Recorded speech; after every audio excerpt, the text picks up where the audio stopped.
It somehow provides clarity and confusion to who he really is, because this is the Scott Bessent that we've become accustomed to.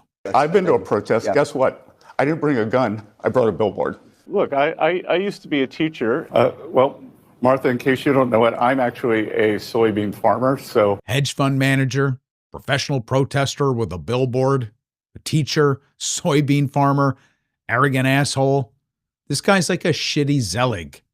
But if you watch him in the interview that I'm going to share, you will find a different guy, like completely.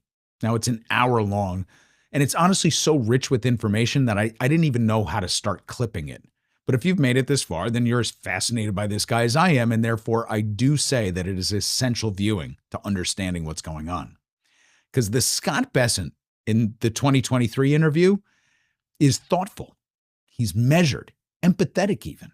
His grasp of macroeconomics and history is staggering. At one point, he lavishes praise on Sean Fain of the UAW, waxes poetic about the advantages given to capital over labor and how it's led to inequality and should be rectified.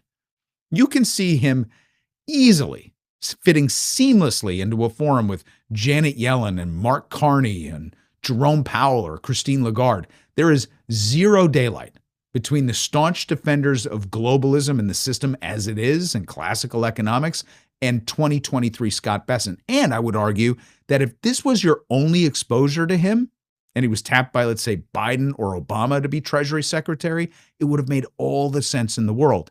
In fact, if you are indeed a liberal Democrat, you might even be psyched. So when I say stupid, I'm not talking about him. I'm talking about what he's doing. Because there is no way that 2023 Scott Bessent looks at 2026 Scott Bessent with approval. No fucking way.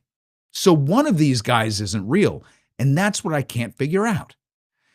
Now, the reason I wanted to have this discussion is because if there's a chance that the real Scott is the 2023 version, then we need this guy. Because if you strip away the clowns of this administration, you're basically left with three people: Stephen Miller, Russell Vought, and Scott Bessent. These are the three people running the country and having the greatest impact. The rest of the cabinet are charlatans with no spine or ideology. They're just power grabbers and sycophants.